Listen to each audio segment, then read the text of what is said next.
Big Boss Malayalam season 6 live അപ്ഡേറ്റുകളിലേക്കാണ് പോകുന്നത്. മൂന്നാമത്തെ ചാലഞ്ച് ടാസ്ക് ഇപ്പൊ അവസാനിച്ചിരിക്കുകയാണ്. കേരളത്തിന്റെ മാപ്പ് സെറ്റ് ചെയ്യുന്ന ആ ഒരു ടാസ്ക് ആയിരുന്നു പണ്ട് സീസൺ 4 ബിഗ് ബോസ് കൊടുത്ത ആ ഒരു അതേ ടാസ്ക്. പക്ഷെ ഇത്തവണ ഓരോ ജില്ലയുടെയും ഹൈലൈറ്റുകളായിട്ടുള്ള ഒരു സംഭവങ്ങൾ വെച്ചിട്ട് മാപ്പ് സെറ്റ് ചെയ്യണമായിരുന്നു. അതാണ് ഒരു ഡിഫറൻസ് ആയിട്ട് ഇത്തവണ വന്നത്. ഈ ഒരു ടാസ്കിൽ വിജയിച്ചത് നമ്മുടെ മല്ലയ്യ ജിൻഡോ അച്ചായന്റെ ടീമാണ്.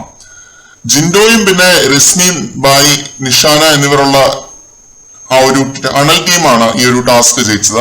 3 പോയിന്റുകൾ നേടി പവർ ടീമുമായിട്ടുള്ള ഫൈനൽ യുദ്ധത്തിന് തയ്യാറെടുക്കുന്നതും ടണൽ ടീമാണ്.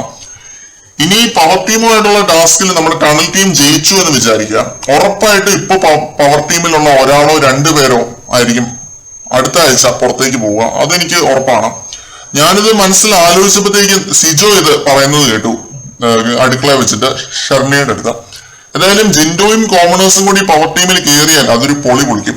ജിൻഡോ അച്ചായന് നമ്മുടെ മല്ലയ്ക്ക് കുറെ കൂടി ഗെയിമിലേക്ക് ഇറങ്ങാൻ കിട്ടുന്ന ഒരു അവസരമായിരിക്കും അത്. കോമണേഴ്സിനും ഒരു നല്ല അവസരമായിരിക്കും അത് ഉറപ്പാണ്. എന്തായാലും നോക്കാം ഏത് ടീം ജയിക്കും എന്നൊക്കെ. പവർ ടീം ഒന്നുകൂടെ ജയിക്കുക എന്ന് പറയുമ്പോൾ അവർക്ക് ഒരാഴ്ച കൂടി ഇമ്മ്യൂണിറ്റി കിട്ടുകയാണ്. അൺഡിസേർവിംഗ് ആയിട്ടുള്ള പലരും അതിനകത്തുണ്ട്. പക്ഷെ ജിൻഡോയും ടീമും ജയിക്കുകയാണ് എന്നുണ്ടെങ്കിൽ നോമിനേഷനിൽ പവർ ടീമിന് പവർ എന്താണ് എന്ന് മറ്റുള്ള കണ്ടസ്റ്റൻസ് കാണിച്ചു കൊടുക്കും. അതിൽ ഒരു ഡൗട്ടും ഇല്ല.